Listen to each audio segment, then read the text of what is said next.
और पढ़ो। इस पाठ में एक पार्वती नाम की लड़की की बहादुरी की कहानियाँ हैं। वह लड़की नेपाल की रहती है। उसके पिता भारतीय सेना में गोरखा रेजिमेंट में तैनात थे। गोरखा रेजिमेंट ये सब सेना में की टुकड़ियों के नाम होते हैं। जैसे आप लोग स्कूल में आप अपना अलग अलग ग्रुप बनाए हैं ना, हाउसवाइफ, ऐसे ही सेना में भी अलग अलग टुकड़ी होती है। कुछ लोगों का ग्रुप, उसके नाम होते हैं गोरखा रेजिमेंट, डोगरा रेजिमेंट और भी ऐसे बहुत बहुत नाम होते हैं, नंबर भी होते हैं। तो उसके पिता गोरखा रेजिमेंट में काम करते हैं और बहुत दिनों से उनका पता नहीं चल पाता है, तो घबरा जाती है और फिर वो भारतीय सेना से संपर्क करती है हेड ऑफिस में। तो सेना उसकी सहायता करती है और खुद सेना के साथ वो अपने पिता को खोजने के लिए जाती है। और रास्ते में उसे कैसे कैसे अनुभव हुए, क्या क्या हुआ, इस पाठ में सब बताया गया है। तो पार्वती भारतीय सेना के साथ अंबाला से डोगरा रेजिमेंट के साथ मेघालय जाने के लिए स्पेशल ट्रेन से गुवाहाटी पहुंचा। अब गुवाहाटी से उसे शिलांग जाना था।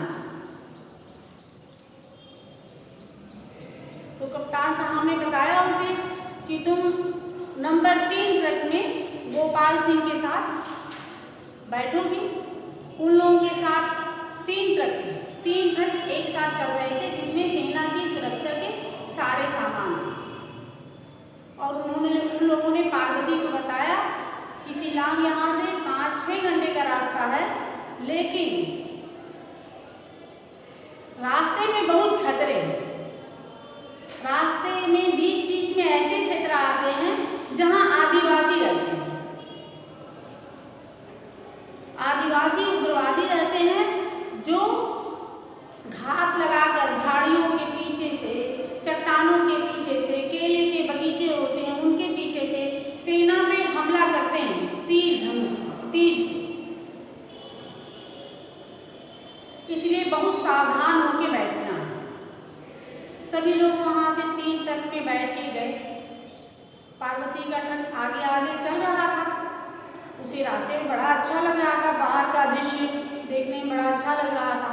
वो सोच रही थी कि विंडो के बाहर, विंडो के पास से देखे, लेकिन उसे बार बार सावधान किया जा रहा था कि विंडो से हट के, खिड़की से हट के बैठे।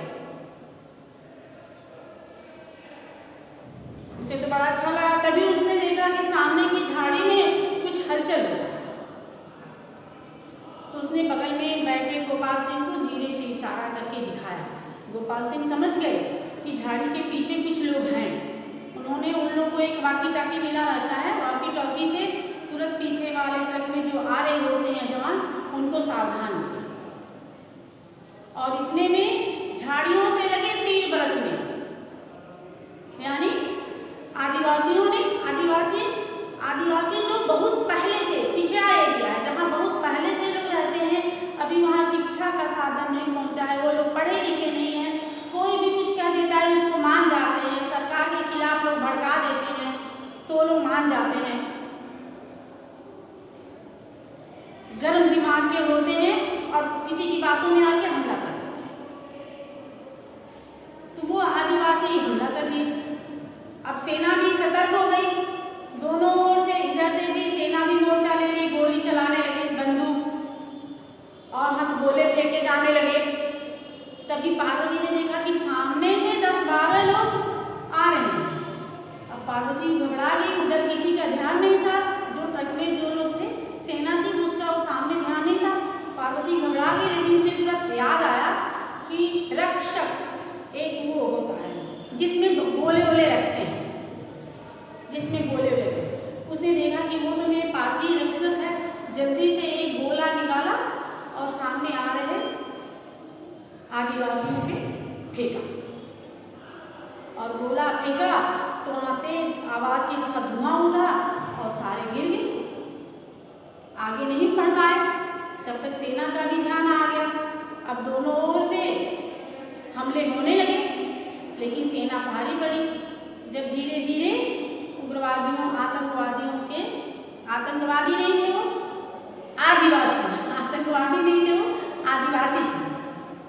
धीरे धीरे जब उधर से आतंकवादियों के तीर आने बंद हो गए, गोलियां आनी बंद हो गई, तो सेना की टुकड़ी को लगा कि अब वो सब या तो भाग गए हैं या मर गए। तब तक ये लोग हेड ऑफिस में गुवाहाटी भी फोन कर दिए थे, सेना के लोग। गुवाहाटी से उन लोगों को सहायता के लिए और भी सेना आ गई। इस तरह करते जल्दी बातों में ही वो लोग शिलांग पहुंच गए। अब वहाँ पार्वती की बहुत बहादुरियों की बात होने लगी। जो सामने से 10-12 आ रहे थे ना आदिवासी उग्रवादियों पे, जो उसने गोला फेंका, वो उसने बहुत ही निर्णायक गोला फेंका। वो लोग आगे से आके ट्रकों को पंचर करना चाहते थे। तो इसलिए पार्वती की समझदारी और बहादुरी देख के कि इतनी छोटी लड़की डरी नहीं, इतना हिम्मत से, इतना समझदारी का काम किया इसने। सब लोग बहुत खुश हुए और सब लोग उसकी बात करने लगे। सब लोग जो भी मिलता था। अब धीरे धीरे ये लोग शिलांग पहुंच गए। शिलांग गए, वहाँ लोगों ने भारत माता की जय, भारत माता की जय, जय हिंद, फौज के लोगों के नारे गूंजने लगे। वहाँ शिलांग के जो कमांडर थे, जब इनके ट्रक से सबसे पहले कप्तान उतरे, फिर सब ये लोग उतरे, तो वहाँ के जो कमांडर थे उन्होंने गर्मजोशी से हाथ मिलाया और वो लोग सलाम करते हैं, देखते हैं ना, किया। फिर उसके बाद उन्होंने कहा कि अरे कमांडर साहब ने कहा कि आप लोग के साथ है कि लड़की कैसे आ गई है। तो कप्तान ने बताया, कप्तान यानी जो इन लोगों की सेना, इन लोगों के ट्रक के साथ जो सबसे सीनियर थे, तो कप्तान साहब ने बताया सब बात कि इसके पिता नहीं मिल रहे हैं, उन्हीं को खोजने के लिए आ रही है, लेकिन बहुत बहादुर लड़की है और जिसने बहुत ही बहादुरी और सूझबूझ का काम किया है। अब तो उसके हर जगह चर्चे चलने लगे। फिर वो अस्पताल में भी लोग ले गए। उन्होंने बताया कि पहले भी एक बार ऐसे ही हमला हुआ था, तो 1-2 महीने पहले उसमें कुछ लोग घायल हो गए थे, एक अस्पताल में भर्ती हैं, तुम चल के देख लो। फिर वो अस्पताल में गई तो डॉक्टर को ने भी जब जाना कि ये वही बहादुर लड़की है, तो बहुत खुश हुई। अब सब लोग बात तो बहुत तेज से फैलती है ना। अब जब पार्वती जहाँ जाती थी तो सब लोग कहते थे कि यही वो बहादुर लड़की है। फिर बहुत खुश हुए लोग। फिर वहीं अस्पताल में उसके बाबा भी मिल गए, वो बहुत खुश हुई। उसके बाबा ने बताया कि जब मेरा ट्रक आ रहा था तो ऐसे ही मेरे भी जो सेना की टुकड़ी आ रही थी, पलटन पे हमला हुआ जिसमें मेरा पैर जख्मी हो गया। अब ठीक हो गया है, मैं जल्दी ही अस्पताल से छूट जाऊंगा। फिर वहाँ के कमांडर साहब आए, पार्वती से मिले और उसको बहादुरी के लिए कहे कि मैं तुमको पुरस्कार दिलवाऊंगा, घोषणा। और पार्वती को तो और खुशी तब हुई कि उसके बाबा ठीक हो गए और कमांडर ने 2 महीने की छुट्टी देके और दोनों लोगों को नेपाल उनके घर पहुंचाने का इंतजाम करवा दिया। बहुत दिनों के बाद उसके बाबा मिले थे, इसलिए वह बहुत खुश थी और घर आने की तैयारी करने लगी। तो ये पाठ बच्चों आप लोगों को ऐसे पाठ इसलिए दिए गए हैं कि हमारे अंदर जो कुछ गुण हैं वो बचपन से ही, जैसे पौधा लगाते हैं ना, बचपन से ही तो इसमें सब चीज उसको विकास के लिए डालते हैं। तो ऐसी बहादुरी की भावनाएं, उत्साह, जोश बच्चों में बचपन से ही रहे। तो आप लोगों ने इस पाठ से क्या सीखा? इस पाठ से सीखा कि कितनी भी कठिनाई आने पे हम हार नहीं मानेंगे, डरेंगे नहीं और समझदारी से, साहस से उसका मुकाबला करेंगे। समझ में आ गया? इस वीडियो के साथ ही मैं आप लोगों को शब्दार्थ, प्रश्नोत्तर सब भेज दूंगी। आप लोग अच्छे से अभ्यास करना और मिलेंगे तो मैं आपसे फिर पूछूंगी, देखूंगी कि आपने कितना लर्न किया है।